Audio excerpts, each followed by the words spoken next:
ನಮಸ್ಕಾರ ಎಲ್ಲರಿಗೂ. ನನ್ನ ಹೆಸರು ಸಂಪತ್ ಅಂತ. ನಾನು ಕಳೆದ ಬಾರಿ ಒಂದು ಅಮೃತಪಾನಿ ವಿಡಿಯೋ ಮಾಡೋಂಥದ್ದನ್ನು ಹಾಕಿದ್ದೆ. ಆ ಅಮೃತಪಾನಿ ವಿಡಿಯೋದಲ್ಲಿ ನಾವು ಮಣ್ಣಿಗೆ ಹೇಗೆ ಬಳಸಿದಾಗ ಹೇಗೆ ರಿಸಲ್ಟ್ ಬರ್ಬೋದು ಅಂತ ತಿಳ್ಕೊಳ್ಳೋದಕ್ಕೆ ನಂದೊಂದು ಸಣ್ಣದೊಂದು ಪ್ರಯೋಗ ಥರ ಮಾಡಿದ್ದೀನಿ. ಇದು ಅಮೃತಪಾನಿ ಮಿಕ್ಸ್ ಮಾಡ್ತಾ ಇದ್ದೀನಿ ಮಣ್ಣಿಗೆ. ಈ ಅಮೃತಪಾನಿ ಮಿಕ್ಸ್ ಮಾಡಿರೋದನ್ನು ಒಂದು ಮಣ್ಣು ಮತ್ತು ಇನ್ನೊಂದು ಮಣ್ಣಿಗೆ ಬರೀ ಮಣ್ಣು ಮತ್ತು ನೀರು ಎರಡು ಮಾತ್ರ ಮಿಕ್ಸ್ ಮಾಡಿದ್ದೀನಿ. ಅದನ್ನು ಮಿಕ್ಸ್ ಮಾಡಿ ಒಂದು 2 ದಿನ ಇಟ್ಟಿದ್ದೀನಿ.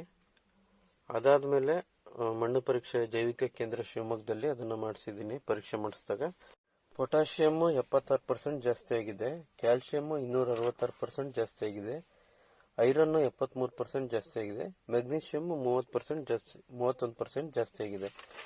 ಸೊ ಈ ಥರ ಇದು ಮೂರನ್ನು 4 ಐಟಮ್ಮು ನಮಗೆ ಏನು ಗಿಡಗಳಿಗೆ ಬೇಕಾಗಿರುತ್ತೆ ಅದು ನಮಗೆ ಒಳ್ಳೆ ರಿಸಲ್ಟ್ ಬಂದಿದೆ. ಇನ್ನು ಉಳಿದಿರೋದ್ರೆಲ್ಲ ಬ್ಯಾಲೆನ್ಸ್ ಹಂಗೆ ಇದೆ, ಅಂದರೆ ಎರಡು ಕೂಡ ಸಮ ಇರೋ ಥರ ಇದೆ. ಕೆಲವೊಂದರಲ್ಲಿ ಸಣ್ಣ ಪುಟ್ಟ ವೇರಿಯೇಷನ್ ಆಗಿದೆ. ಇದು ಜೈವಿಕ ಕೇಂದ್ರ ತೋಟಗಾರಿಕೆ ಇಲಾಖೆ ಶಿವಮೊಗ್ಗ, 30ನೇ ತಾರೀಕು 12ನೇ ತಿಂಗಳು 2025 ಕೊಟ್ಟಿದ್ದು. ರಿಸಲ್ಟ್ ನೋಡಿ, ನೀಲಿ ಇರೋದು ಅಮೃತಪಾನಿ ಸೇರಿಸಿರೋವಂಥದ್ದು. ಈ ಮಾರ್ಕ್ ಏನಿಲ್ಲದೆ, ಬ್ಲೂ ಪೆನಲ್ಲಿ ಮಾರ್ಕ್ ಇಲ್ಲದೆ ಇರೋದು ನೀರು ಮತ್ತು ಮಣ್ಣನ್ನು ಮಿಕ್ಸ್ ಮಾಡಿಕೊಂಡು ತಗೊಂಡೋಗಿ ಕೊಟ್ಟಿರೋದು. ಇಲ್ಲಿ ನೋಡಿ 487, ಎಷ್ಟು ಚೆನ್ನಾಗಿ, ಇದು 276 ಮಾತ್ರ ಇದೆ. ಈ ಥರ ಒಳ್ಳೆ ಚೆನ್ನಾಗಿ ಚೇಂಜ್ ಆಗಿದೆ.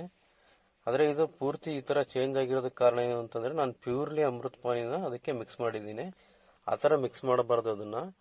ಅದನ್ನು ಯಾವ ಥರ ಮಿಕ್ಸ್ ಮಾಡಬೇಕು ಅಂತಂದರೆ, ನಾನು 10 ಲೀಟ್ರಿಗೆ 1 ಲೀಟ್ರ್ ಥರ ಅದನ್ನು ಮಿಕ್ಸ್ ಮಾಡಬೇಕು. ನಾನು ಅದನ್ನು ಡೈರೆಕ್ಟಾಗಿ ಅಪ್ಲೈ ಮಾಡಿದ್ದೀನಿ. ಅದಕ್ಕೋಸ್ಕರ ಅದು ತುಂಬ ವೇರಿ ಕಾಣ್ತಿರೋದು. 276 ಅಮೃತಪಾನಿ ಇಲ್ಲದೆ ಇರೋಂಥದ್ದು, ಅಮೃತಪಾನಿ ಆಡ್ ಮಾಡಿರೋಂಥದ್ದು 477 ಈ ಥರ. ಮತ್ತು ಕ್ಯಾಲ್ಶಿಯಮ್ಮೂ ಅಷ್ಟೇ 93 ಇದೆ ಅಮೃತಪಾನಿ ಮಿಕ್ಸ್ ಮಾಡಿರೋಂಥದ್ದು, 2.63 ಇರೋದು ನೀರು ಮತ್ತು ಮಣ್ಣಿಂದು. ಅದ್ರ ಜೊತೆ ಮೆಗ್ನೀಷಿಯಮ್ಮು ಕೂಡ 55% ಇದೆ, ಮಣ್ಣು ಮತ್ತು ನೀರಲ್ಲಿ 41% ಇದೆ.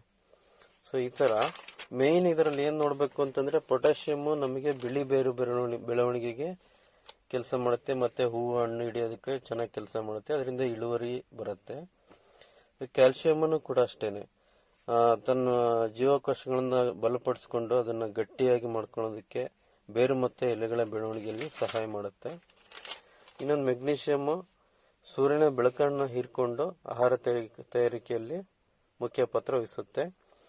ಆದರೆ ಇನ್ನೊಂದೇನು ಅಂತಂದರೆ, ಎಲ್ಲ ರೀತಿ ನಾನು ಏನು ಬಳಸಿದಾಗ ಇದೇನು ರಿಸಲ್ಟ್ ಬಂದಿದೆ, ಒಂದು ಗಿಡ ಬೆಳಿಬೇಕು ಅಂತಂದರೆ ಇದರಿಂದನೇ ಬೆಳೆದಿದೆಯಾ ಅನ್ನೋದನ್ನು ಕೂಡ ನೋಡಬೇಕು. ನಾವು ಏನು ಅಮೃತಪಾನಿ ಹಾಕಿದ್ದೀನಿ ಅದರಿಂದನೇ ಬೆಳೆದಿದೆಯಾ ಅನ್ನೋದನ್ನು ನೋಡಬೇಕು. ಅದನ್ನು ಹೇಗೆ ನೋಡಬೇಕು ಅಂತಂದರೆ, ಅದಕ್ಕೂ ಒಂದು ಪರೀಕ್ಷೆ ಇದೆ. ಆ ಪರೀಕ್ಷೆನ ನೆಕ್ಸ್ಟ್ ನಾನು ಗಿಡಗಳಿಗೆಲ್ಲ ಬಳಸಿ ಅದನ್ನು ಬೆಳೆದ ಮೇಲೆ ಅದನ್ನು ಪ್ರಯೋಗ ಮಾಡಿಕೊಂಡು ಅಮೃತಪಾನಿಯಿಂದನೇ ಈ ಗಿಡ ಆಹಾರನೆಲ್ಲ ತಗೊಂಡು ಬೆಳೀತಿದೆಯಾ ಅನ್ನೋದನ್ನು ಕೂಡ ಮುಂದಿನ ದಿನಗಳಲ್ಲಿ ತಿಳಿಸ್ತಾ ಇದ್ದೀನಿ.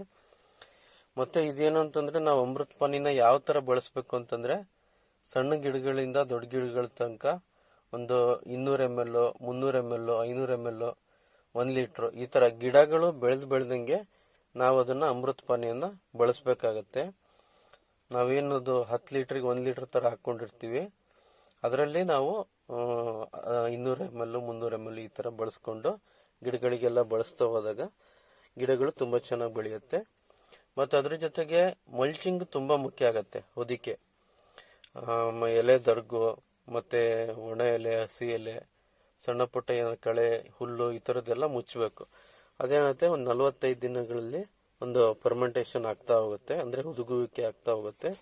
ಮಣ್ಣು ಕೂಡ ತುಂಬ ಚೆನ್ನಾಗಿ ಪರಿವರ್ತನೆ ಆಗ್ತಾ ಹೋಗುತ್ತೆ ಒಂದು ಗಿಡಗಳ ಬೆಳವಣಿಗೆಗೆ. ಮತ್ತು ಇದು ಒಂದ್ಸಲ ರೆಡಿ ಆದರೆ ಪದೇ ಪದೇ ರೆಡಿ ಮಾಡ್ಕೊಳ್ಳೋಂಥ ಅವಶ್ಯಕತೆ, ಒಂದ್ಸಲ ಸರಿಯಾಗಿ ಭೂಮಿನ ರೆಡಿ ಮಾಡ್ಕೊಂಡ್ರೆ ಪದೇ ಪದೇ ರೆಡಿ ಮಾಡ್ಕೊಳ್ಳೋಂಥ ಅವಶ್ಯಕತೆ ಇರೋದಿಲ್ಲ. ಸೊ ಇಷ್ಟು ಹೇಳ್ತಾ ಎಲ್ಲರಿಗೂ ನಮಸ್ಕಾರ.